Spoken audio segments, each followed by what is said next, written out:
This is me, Dirk, with my girlfriend Maraya. After having lived together in New York City, Maraya had to go back to Texas and I had to go back to Amsterdam. After many travel restrictions due to COVID-19, Maraya came to visit me in Europe. We traveled a bit and wanted to do something crazy. We loved traveling and decided to sell the house and buy a sailing yacht to sail around the world with no sailing experience at all. So we sold the house, packed our stuff and moved out. We then searched in every corner of the internet to find a boat, and I can tell you there are a lot of boats on the internet. So we packed up the car and drove through all of Europe to view some boats we saw on the internet. Please join us in the next few months in search of our dream yacht to sail around the world and build our online platform.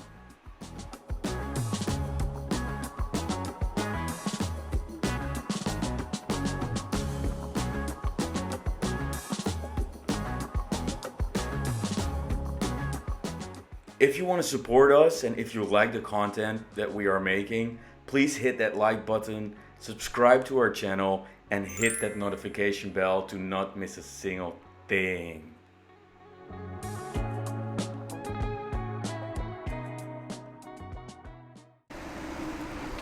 Welcome back to part 2 of the technical survey of our Beneteau Oceanis 46 that we want to buy.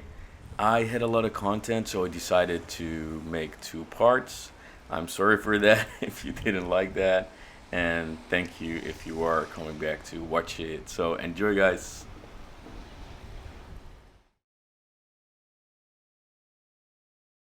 Good morning, everybody.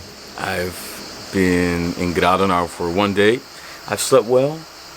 Today's a big day because we're gonna have the survey done on the boat, and I'm actually very anxious. We're gonna take the boat out, so it's gonna be my first time on the boat, sailing the boat, and for a couple of hours we're gonna test the engine, or actually the surveyor is gonna test the engine, and I'm just gonna sit back and film the whole happening for you guys.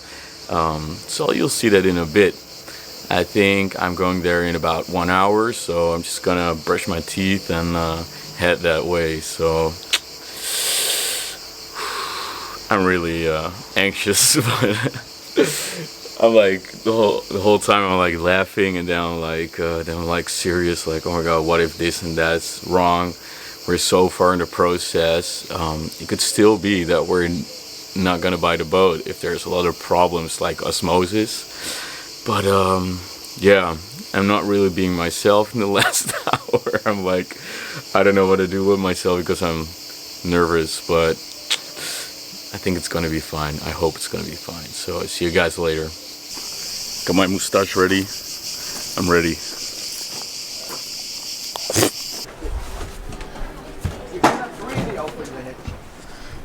So, is it like, yeah.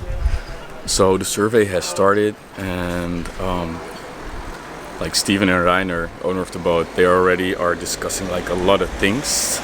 And yeah, my place today is just to sit and film everything a little bit. So I'm just gonna show you guys. They agreed with me filming, so I'm gonna put the surveyor Steven in the description below, so you guys can find him. He's a real cool guy. So I'm just gonna film it a little bit.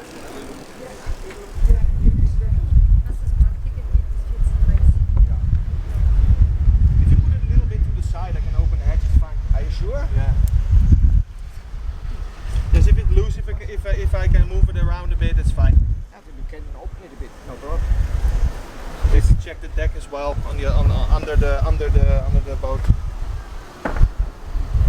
No problem.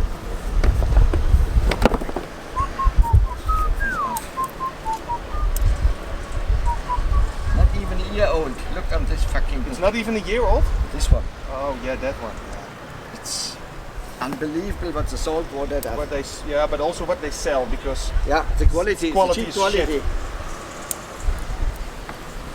Heb je het naar je zin? Ja man, lekker toch? Everything was fit. And then I had to remove the place with the the compass. It was influencing too much. Then already my sucking hose was cut. That's it.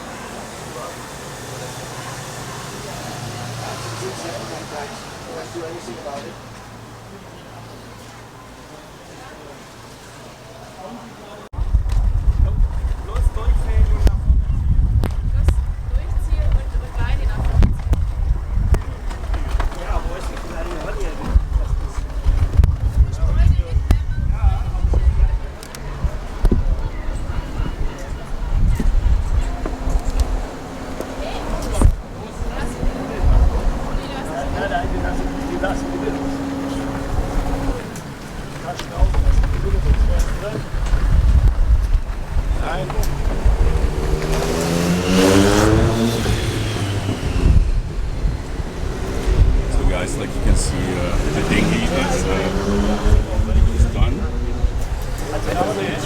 Really old, and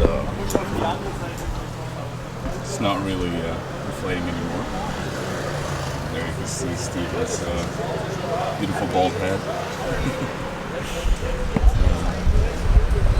Yeah, so Steven, the surveyor, he's super busy with the inside of the boat, the inspection. He's checking everything because sometimes there's like leakage. There's leakage, you can see it on the inside. He didn't see that, so that's a good start. He shouted hallelujah, so I think that's a good sign. So yeah, I'm just gonna film it a little bit more, and hopefully in 2 hours we're gonna take the boat out, so that will be more interesting. These guys are trying to get in. Don't hit my future boat, please.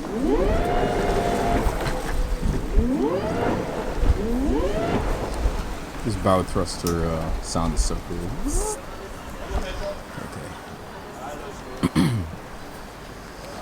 So maybe in 4 days, I'm gonna be the captain of the ship.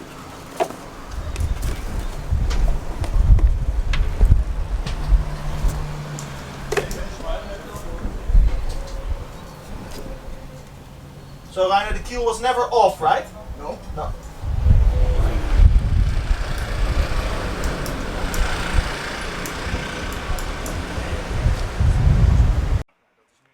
So Steven is Dutch and I'm also Dutch. So sometimes we speak Dutch to each other. And I am just going to do a voiceover over these parts because I think English is a more common language worldwide, so more people can understand what is happening. So Steven is basically checking now how the keel is connected to the boat. He's checking with a lamp deep down in there to see if there's any cracks, if the keel has ever came upon something in the water or on a bank, sand bank or something, because you could really see damage in this part of the boat. So that's why he is showing me that, and he's also explaining here why there's a little bit water there. That's normal. It gets pumped out when there's getting a bit more water by a little pump there. Because I was wondering why is there water, but that's normal because the water gets pumped out of the hose, like you can see there. And the water that's there is just water that just slides out of the hose back into the boat because of gravity, basically. So Seawater or? Oh no. Do you have seawater cooling as well for the fridge or electric? Electric. Okay. it's electric. It's 12 volt. Yeah. Good. That's good. I like your lamp Which one? on your head. Ah! This is not mine, it stays on the ship. Oh yeah? Of course. Wow. Why? No, it's. I also have one like this. When we give over the ship, you will find a lot of things which stay on board. So here we have the water pump and the expansion vat. Which one? Under here? This is a water pump for the outlets here. Yes, and the expansion. Yeah, the expansion. Yeah. Okay. This is new 2017. Okay. Because when I got the ship, I claimed that it was too rusty and everything, so they had to change it. Yeah, it happens a lot. And Yeah. so we have the build pump, we have the expansion, we have the water pump. Okay, good. And then here we have the diaphragm pump. Yeah. Yeah. Yeah, it always starts to rust in here as well, but it's a bit. Yeah, Bit I know warmer. it's not. It's a bit dirty, but that always happens under here. Of course, Yeah. it gets dirty as well, but it looks fine. Looks fine. Just a little bit of rust on the clamps and stuff, but it's normal. One of the things why it looks a little bit dirty is because I changed the water boiler in 2019 January, and the water heater has a connection to the motor. Yeah, of So- course. Not all of them. No, but if you do it right. Yeah, Exactly. and so the whole stuff from the hoses came out here. Yeah, I understand. Now, if you sail at sea, you need to connect your hot water system, of course, with your engine. Yeah. You know, a lot of these ships also have lots of small cracks, and even then you can still sail because the small cracks is normal because a French ship is not built as strong as, for instance, a German ship. So it moves more. Torsion Yeah. is on the hull more. Yeah, and then friction, and then you can see this. But at this ship, it's all good. Ja, dan gaan we even kijken. So basically what Steven is going to do now, he's going to check if there is any moisture between this there where he has his hand and the keel. Because if there's a little bit space actually between the keel and the boat, moisture can come up into this part of the boat. So he basically measures with this meter, this device. And this device measures the current, and the fiber of the boat doesn't get any current through it, but water does. So this device measures if there's any current, which means if there is any water, if that makes sense. I don't know if I'm explaining it right, but that's actually what he's doing right here.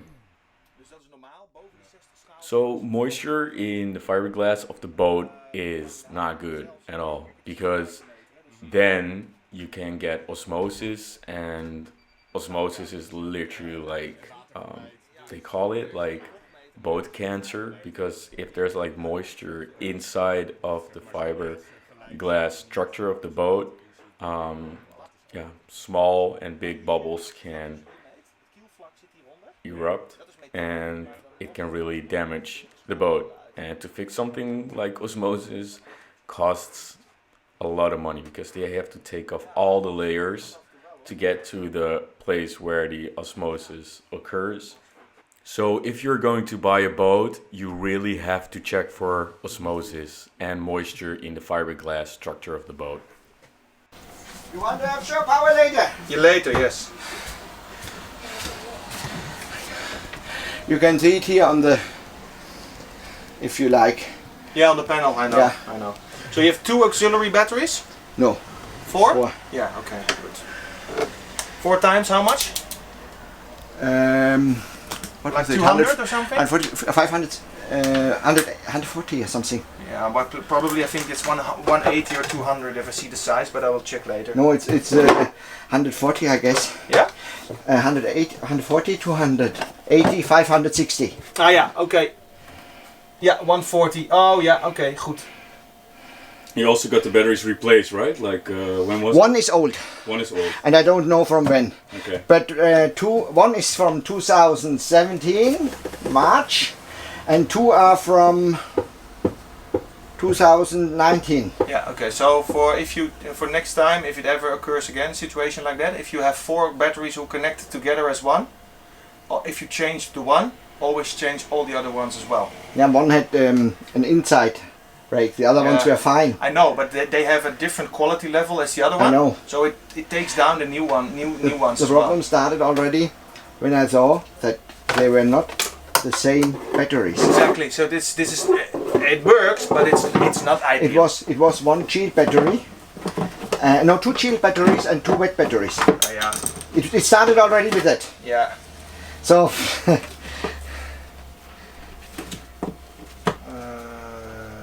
Let's kijken hoor.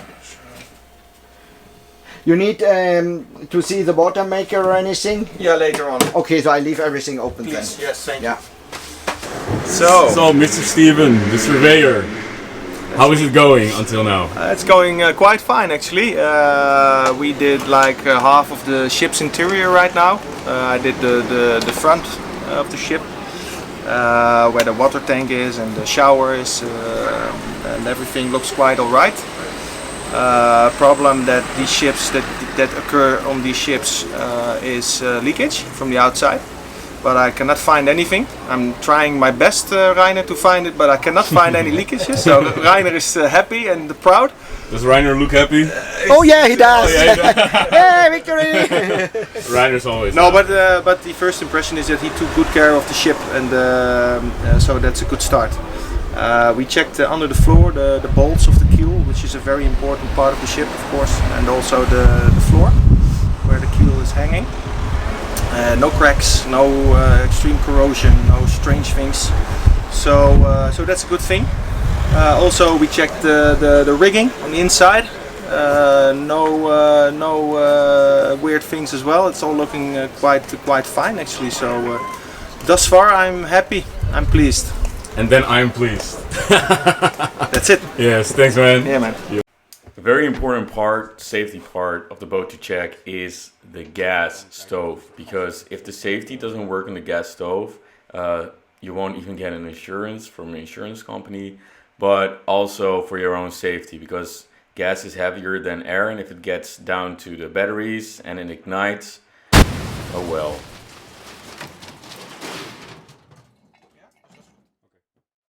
Now we are going to test the electrical system of the boat and the batteries, and if everything works perfectly fine. Give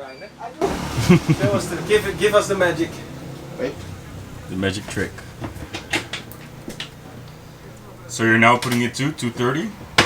No, 220? I have two inlets in my power supply. The Okay. one from outside and the one from the inverter. Yeah. And they have to be separated. Yeah. Yeah. That's why I have a 102 switch. Yeah, okay. And I also have a second 102 switch because most of the connections in the marinas are wrong. Yeah. So I can invert the power. Yeah, good. So Clear. we have the power now. So we don't need a coffee. Just to see if it handles the energy. So if an electric system and an inverter on a boat can handle an espresso machine, it's good. It's good. Yeah. Because it's a takes a full lot of boost. power, yeah. It's like how many watts is like a 1200 or I something? don't know how many this one is. Do you know this, Reiner? Which one? This? How many watts Some- it is? How Well, many watts does it I don't know. I don't know. Probably like 1200 It or takes something. more than a microwave. Yeah, 700. Yeah. Still off. Yeah, it's blinking now. Of course, because the outlets were off. I was doing a good job last time. Dirk gaat niet tegelijkertijd koffie zetten, magnetron gebruiken en brood bakken. Nee, Eén van de drie. ja. Niet alle drie tegelijk. Wat gebeurt er als je... Overload. Dan? Overload, dan kan het heel heet worden, kan je brand krijgen. Oké, ja. Ja, worden de draden, de draden worden ook gewoon Ja, precies. Dan krijg je gewoon, dan gaat hij te veel doorheen. Ja. Oké.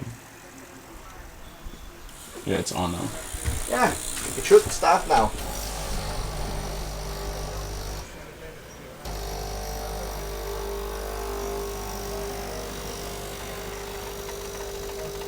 Okay, it's working.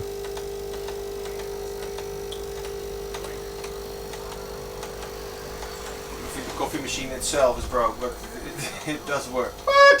There's no water. I know.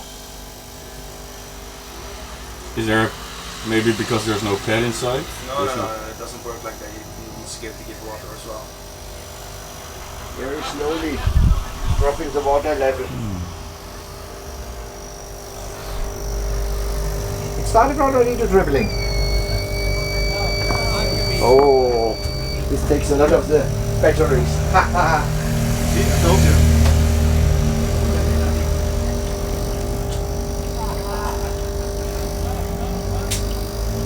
Switched on all the lights, huh? Of course.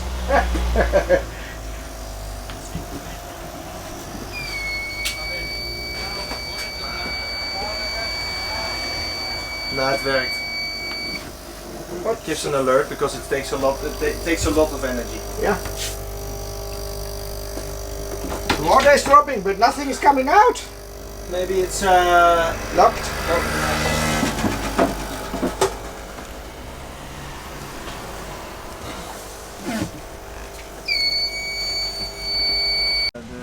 So Steven is basically checking here the drain plugs and if everything is just fine in the bathroom.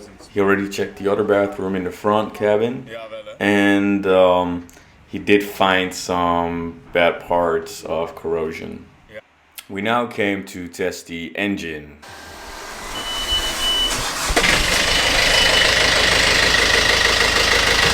good. Good one. It's alive!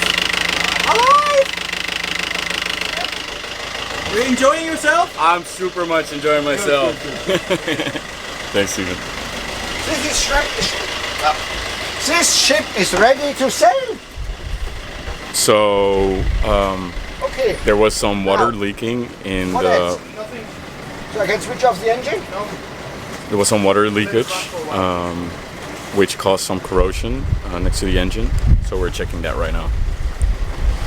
I hope it's not too bad.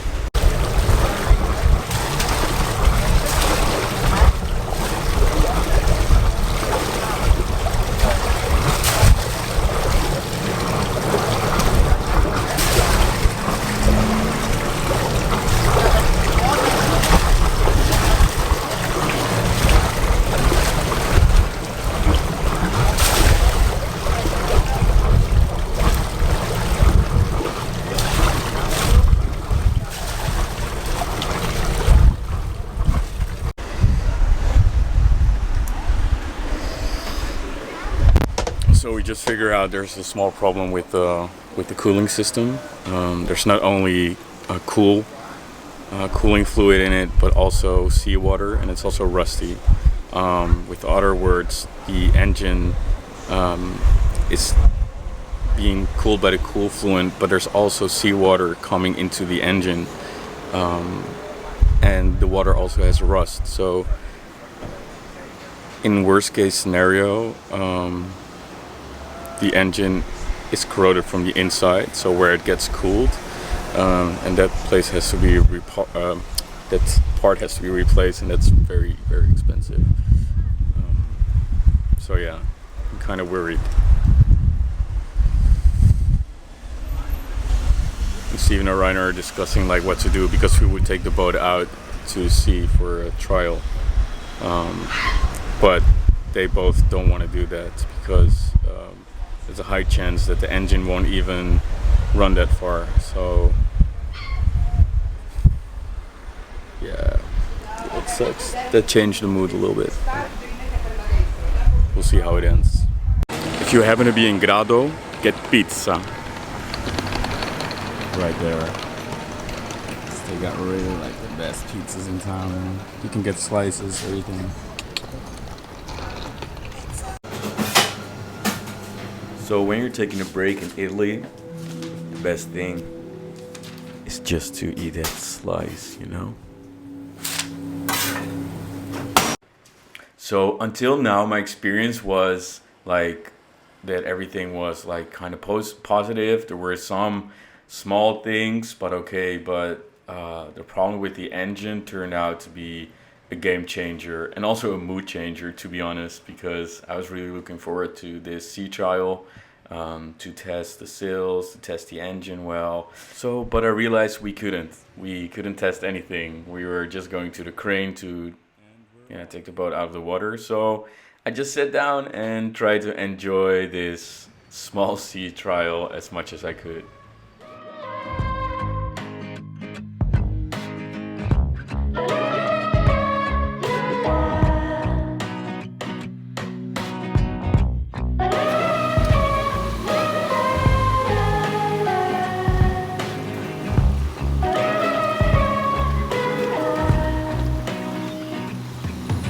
Tapping with my finger on the window. You keep pushing me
after one long day of testing and talking and Okay, we did not so much testing, but more talking. We did more Reiners. talking than testing. Reiner, thank you for your hospitality. yes. You're welcome, Thank you guys. so much. Never ever we will come back so young together again. I have to get used to this vlogging lifestyle, but Ah, nice. oof, it's a full glass. Another one. Of course. As the English say, never fly on one wing. Yeah, the way in Holland say you can't walk on one leg. Yeah, Exactly. After one too many, we watched Italy win the quarterfinals, and the next day, with a little bit dizziness in the head, we went to take out the boat out of the water and inspect the underwater ship.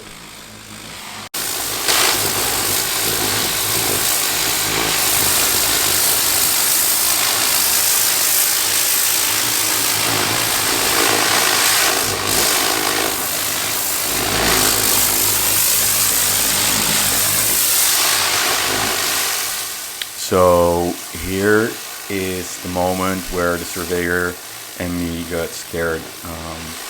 There was a lot of damage to the underwater ship, and it didn't look that good for us, or for me actually, at that moment.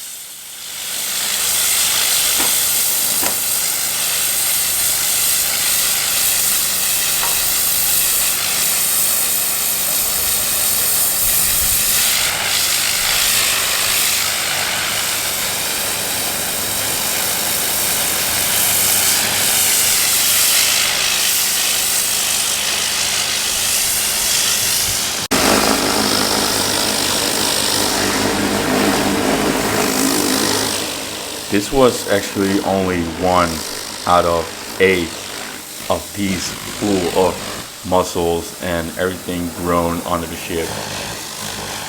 We realized the boat didn't get out of the water for like 4 years and was never cleaned and never had a new anti-fouling in the last 4 years.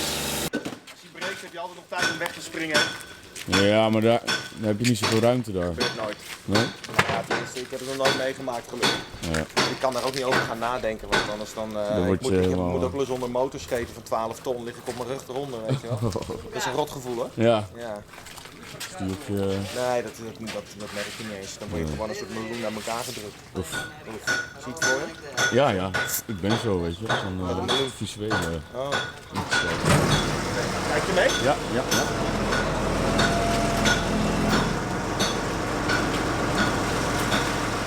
So what we're now going to do is let the complete weight of the boat sit on the keel. In that way, the keel has to support the whole weight of the boat without moving too much. If it moves too much next to the underside of the boat, could be an indication that the keel is not very well attached to the boat. And you can also test this by letting the boat rest on the wooden blocks and take it up again, letting it rest again, and then you can see if there's like movement between the keel and the boat itself.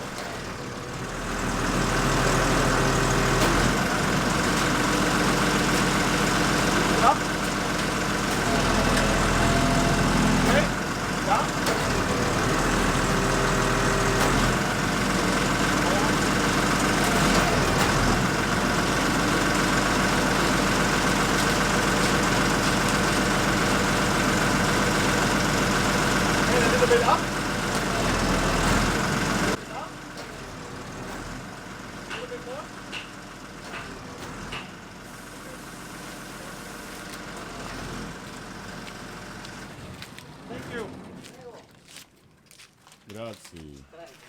Als je doorzakt, maar je ziet dat het water eruit knijpt. Ja, ja, pers. Dus er is wel ruimte voor.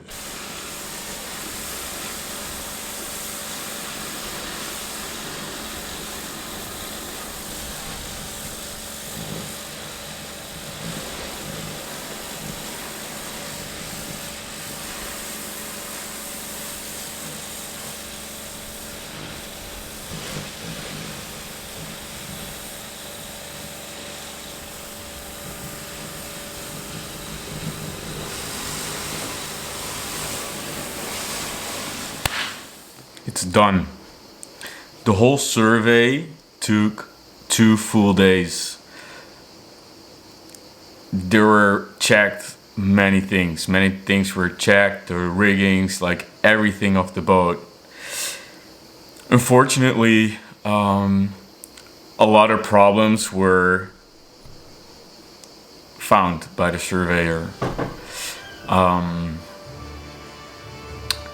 My mood went from being in a super high, going into this whole adventure, by the things that the owner of the boat told me, that the boat was okay. The boat was not okay in many things. There were some defects, some really bad defects in the construction of the boat. The keel had some very big issues. The underside of the boat wasn't treated for 4 to 5 years. The boat went out of the water and it looked very bad. Normally I'm really someone that is not easily scared by things like that, because I really have this mentality of, okay, let's go. But when the boat came out of the water, I think I just showed a picture, or I can show the picture now. There were like hundreds of kilos of mussels coming out of the boat, and the mussels is not the problem, but the corrosion of the salt water and the corrosion also of the things hanging on it really damaged the basic underside, the constructional underside of the boat. So yesterday I wrote a final offer with the points, the material defects that the surveyor found. He's very objective, you know, he just tells me what he's seen. He sent me his report. I translated this report to English. Just made like my own email to the broker of the boat and the owner of the boat, in which I said that I would want to buy the boat unless the things will be fixed that are damaged, that I've not seen but the surveyor saw, or else I want a reduction in the price so that I can fix these things. Some of the problems were really critical. For example, we couldn't even do a sea trial. You have like the heat exchanger from the engine, and you got the expansion place where the cooling fluids go. The heat exchanger should have like the cool fluids inside of it, and it only had seawater and rusty water inside of it, which could mean a couple of things. I don't want to speculate too much, but this is a problem that has to be fixed by a Yanmar, the brand of the engine specialist. This could have easily caused, like in a very bad situation, it could be a couple of €100, but it could also be like 1,000 or 1,500 if there's something like perforated. The underside of the ship is not only what they told me needed an anti-fouling. It needed a complete strip down. It was horrible. I will show you the pictures now, but there's literally like holes everywhere. You could sometimes just stick your finger like almost like so deep inside of a hole that the fiberglass was like exposed, you know, and that's like horrible. There's no osmosis in the boat, but if there's no osmosis now, it will be definitely there, you know, in a short term. Furthermore, the batteries had some problems. The fridge has a problem. Tensioners and stays had never been replaced. Some windows show signs of craquelé or something. I don't know how it's called, but they have like little like they're the windows are like kind of breaking. The rudder bearings have to be replaced. The teak deck is far worse than what I could have seen with my eyes, because he measured the moisture inside, and it was like under the teak deck. He could measure in some way. He could measure like the moisture, and it was way too high, which means that the teak deck is in such a bad shape that a lot of moisture is coming under the teak deck, which could cause more future problems because the moisture cannot leave there easily. So also the keel was kind of loose. not super loose, but it had some. When the boat, how they test it, they put the boat on the keel like this, and if the keel doesn't move, that's a good sign. But the keel moved a little bit every time it hit the wooden block where it was resting on, so that was also a problem. All these things, if it like in a worst case scenario, have to be fixed, it will cost. My memory card was full, so I had to replace it. So in a worst case scenario, it could cost up to 15,000 euros approximately. Could be a little bit more, could be a little bit less. The boat, it's a beautiful boat, and they go on the internet for about 120, 130 if they're good. But this boat, in its total,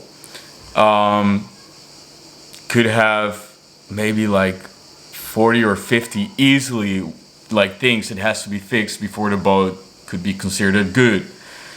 So the owner doesn't want to see this. Of course not. He wants to receive as much money for the boat as he can. But luckily, I ain't no fool. you know, I'm not gonna pay a lot of money for a boat that's just not good. So I put out an offer yesterday for 95,000 euros, which is, in my opinion, still high. But okay, you know, I want to take the risk. This is a whole learning process. When I have the boat, like I can also use the things to fix as a learning process. So it's like, let's just do it. 95,000. I didn't think he would deny it because it is still a lot of money for the boat. But of course, he just wants to find like a dumb person who doesn't really look at these things. What I did with the Surveyor. Thank God he was with me, by the way. I got called this morning, 2 hours ago, by the broker of the boat. I don't know if you can tell it by my face, but my offer got rejected, and I had a bad night. I didn't sleep that well because it's just like there's a lot of tension, you know, going on in this process, and it's kind of stressful also a little bit. And he called me. He said he doesn't want to do it, and to be honest, I really had mixed feelings about this because the things that had to be done in a boat really felt like a weight on my shoulders, you know? Like, you don't want to buy a boat and immediately fall with your nose in the shit. I don't know how to say that, but you know what I mean? Like, you don't want to start off like with 5 goals against you, you know what I mean? Like, so I'm partly like super sad and disappointed, and Maraya sat here, so I cannot really discuss these things with her, so it's kind of also a bit of a lonely process, but that's okay. I'm used to working on my own, so that's fine. But this is like a moment I really want to share with her because we've been through this, like for the last 2 months, we've been working so hard towards this point. Selling the house, getting the house ready, like in time. We were like working our butt off, you know, like get the house empty and this and that, and now like I literally like put like all my stuff in the car. I drove here with the idea I'm gonna buy the boat. I'm gonna put like the whole car like full of like 20 boxes of all my personal stuff. I was like, I'm gonna buy this boat. So I can leave all this stuff on the boat, drive my car back to the Netherlands, sell my car, wait for Maraya, then fly back to Italy together. And then the whole adventure would start. But this whole story, like, it switched like from night till day, you know, like, and that's also a learning process, you know. I went in this maybe a little bit too optimistic, but I think for some things in life, if you want to do something, if you want to go somewhere, you know, like if you want to go around that corner, you have to be optimistic that it's a nice place behind the corner, you know what I mean? And that's how I go through life. And sometimes there's a pole behind that corner, and you just you just hit your face on the pole, you know, and then like, and then you know, it's like this. It's like this. Maraya is still sleeping because the time difference in America.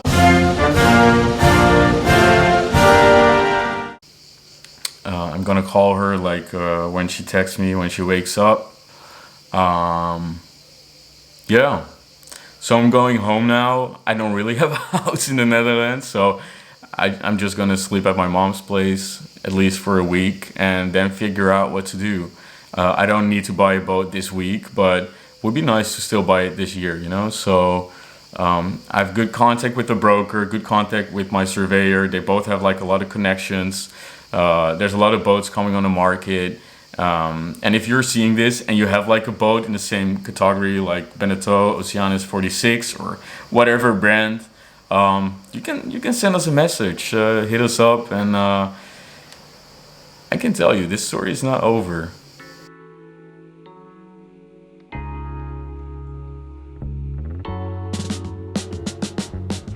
So thank you guys for watching this episode. I know it's a very long episode, and sometimes for some people it can be boring at this point. Like at one point we absolutely hope to make more boat footage and more fun footage, but we are still looking for a boat. So this is part of the process, and I think it can be very helpful for people who want to buy a boat. And always do a boat inspection. Always.